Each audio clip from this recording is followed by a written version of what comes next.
शास्त्र की रचना दो दृष्टियों से की जाती है। एक तो सामाजिक व्यवस्था और संस्कृति को कायम रखना, जिससे लोग पूर्वजों के पद चिन्हों का अनुकरण कर सकें, तथा दूसरा ये कि वे शाश्वत शांति को प्राप्त कर लें। रामचरितमानस, बाइबल, कुरान इत्यादि में दोनों पक्षों का समावेश है, किंतु भौतिक दृष्टि प्रधान होने के कारण मनुष्य समाजोपयोगी व्यवस्था को ही पकड़ पाता है। आध्यात्मिक सूक्तियों को भी वो सामाजिक व्यवस्था के ही संदर्भ में देखने लगता है। कहता है कि ऐसा तो शास्त्र में लिखा है।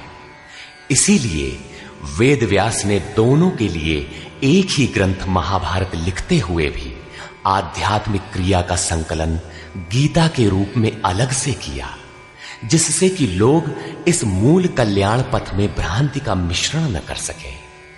उन्हीं आध्यात्मिक मूल्यों के साथ प्रस्तुत है गीता का दिव्य संदेश।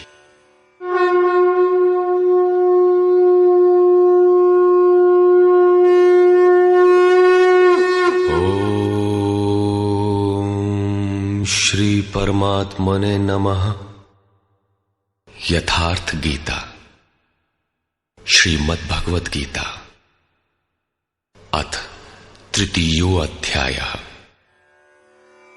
अध्याय 2 में भगवान श्री कृष्ण ने बताया कि यह बुद्धि तेरे लिए ज्ञान मार्ग के विषय में कही गई। कौन सी बुद्धि? यही कि युद्ध कर, जीतोगे तो महामहिम की स्थिति प्राप्त कर लोगे और हारोगे तो देवत्व है। जीत में सर्वस्व है और हार में भी देवत्व है, कुछ मिलता ही है। अतः इस दृष्टि से लाभ और हानि दोनों में कुछ न कुछ मिलता है, किंचित भी क्षति नहीं है। फिर कहा, अब इसी को तू निष्काम कर्मयोग के विषय में सुन। जिस बुद्धि से युक्त होकर तू कर्मों के बंधन से अच्छी प्रकार छूट जाएगा। फिर उसकी विशेषताओं पर प्रकाश डाला। कर्म करते समय आवश्यक सावधानियों पर बल दिया कि फल की वासना वाला ना हो, कामनाओं से रहित होकर कर्म में प्रवृत्त हो और कर्म करने में तेरी अश्रद्धा भी ना हो, जिससे तू कर्म बंधन से मुक्त हो जाएगा। मुक्त तो होगा, किंतु रास्ते में अपनी स्थिति नहीं दिखाई पड़ी। अतः अर्जुन को निष्काम कर्मयोग की अपेक्षा ज्ञान मार्ग सरल और प्राप्ति वाला प्रतीत हुआ। उसने प्रश्न किया, जनार्दन, निष्काम कर्म की अपेक्षा ज्ञान मार्ग आपकी दृष्टि में श्रेष्ठ है, तो मुझे भयंकर कर्मों में क्यों लगाते हैं? प्रश्न स्वाभाविक था। मान लें एक ही स्थान पर जाने के दो रास्ते हैं। यदि आपको वास्तव में जाना है तो आप अवश्य प्रश्न करेंगे कि इनमें सुगम कौन है। यदि नहीं करते तो आप पथिक नहीं। ठीक इसी प्रकार अर्जुन ने भी प्रश्न रखा। अर्जुन उवाच,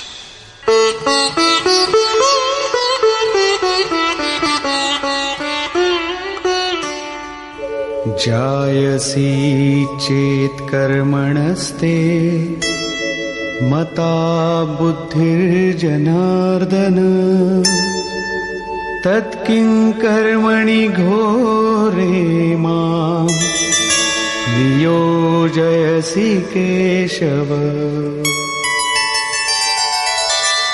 जनों पर दया करने वाले जनार्दन, यदि निष्काम कर्मयोग की अपेक्षा ज्ञान योग आपको श्रेष्ठ मान्य है, तो हे केशव, आप मुझे भयंकर कर्मयोग में क्यों लगाते हैं?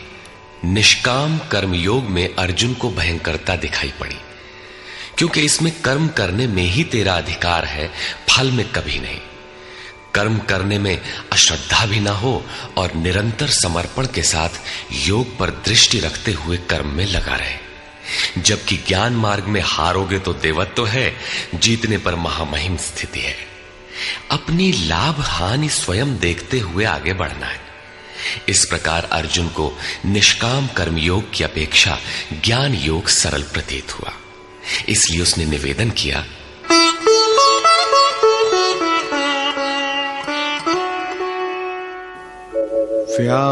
व्यामिश्रेणेव वाक्येन बुद्धिं मोहयसीव मे तदेकं वद निश्चित्य येन श्रेयोऽहमाप्नुयाम्। आप इन मिले हुए से वचनों से मेरी बुद्धि मोहित सी करते हैं। आप तो मेरी बुद्धि का मोह दूर करने में प्रवृत्त हुए हैं। अतः इनमें से एक निश्चय करके कहिए जिससे मैं श्रेय परम कल्याण मोक्ष को प्राप्त हो जाऊं। इस पर श्री कृष्ण ने कहा, श्री भगवान उवाच,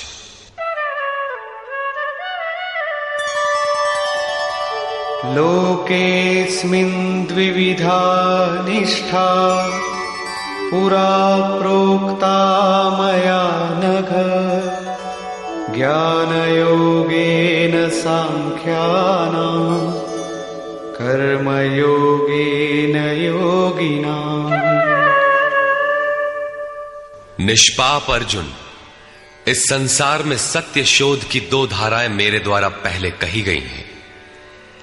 पहले का तात्पर्य कभी सत्य युग या त्रेता में नहीं, बल्कि अभी जिसे दूसरे अध्याय में कह आए हैं। ज्ञानियों के लिए ज्ञान मार्ग और योगियों के लिए निष्काम कर्म योग बताया गया है। दोनों ही मार्गों के अनुसार कर्म तो करना ही पड़ेगा, कर्म अनिवार्य है। न कर्मणामनारम्भात् नैष्कर्म्यं पुरुषोऽश्नुते न च सन्न्यसनादेव सिद्धिं समधिगच्छति। अर्जुन, मनुष्य न तो कर्मों को न आरंभ करने से निष्कर्मता की अंतिम स्थिति को प्राप्त होता है और न आरंभ की हुई क्रिया को त्यागने मात्र से भगवत प्राप्ति रूपी परम सिद्धि को ही प्राप्त होता है। अब तुझे ज्ञान मार्ग अच्छा लगे या निष्काम कर्म मार्ग, दोनों में कर्म तो करना ही पड़ेगा। प्रायः इस स्थल पर लोग भगवत पथ में संक्षिप्त मार्ग और बचाव ढूंढने लगते हैं। कर्म आरंभ ही न करें, हो गए निष्कर्मी। कहीं ऐसी भ्रांति न रह जाए, इसलिए श्री कृष्ण बल देते हैं कि कर्मों को न आरंभ करने से कोई निष्कर्म भाव को नहीं प्राप्त होता। शुभाशुभ कर्मों का जहां अंत है, परम निष्कर्मता की उस स्थिति को कर्म करके ही पाया जा सकता है। इसी प्रकार बहुत से लोग कहते हैं, हम तो ज्ञान मार्गी हैं, ज्ञान मार्ग में कर्म है ही नहीं। ऐसा मानकर कर्मों को त्यागने वाले ज्ञानी नहीं होते। आरंभ की हुई क्रिया को त्यागने मात्र से कोई भगवत साक्षात्कार रूपी परम सिद्धि को प्राप्त नहीं होता है, क्योंकि नहि कश्चित् क्षणमपि जातु तिष्ठत्य कर्मकृत् कार्यते ह्यवशः कर्म सर्वः प्रकृतिजैर्गुणैः। कोई भी पुरुष किसी काल में क्षण मात्र भी कर्म किए बिना नहीं रहता, क्योंकि सभी पुरुष प्रकृति से उत्पन्न हुए गुणों द्वारा विवश होकर कर्म करते हैं। प्रकृति और प्रकृति से उत्पन्न गुण जब तक जीवित हैं, तब तक कोई भी पुरुष कर्म किए बिना रह ही नहीं सकता। अध्याय 4 के 33वें और 37वें श्लोक में श्री कृष्ण कहते हैं कि यावन मात्र कर्म ज्ञान में समाप्त हो जाते हैं। ज्ञान रूपी अग्नि संपूर्ण कर्मों को भस्म कर देता है। यहां वे कहते हैं कि कर्म किए बिना कोई रहता ही नहीं। अंततः वे महापुरुष कहते क्या हैं?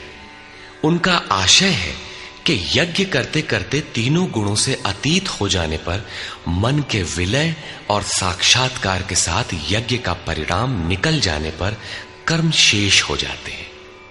उस निर्धारित क्रिया की पूर्णता से पहले कर्म मिटते नहीं, प्रकृति पिंड नहीं छोड़ती।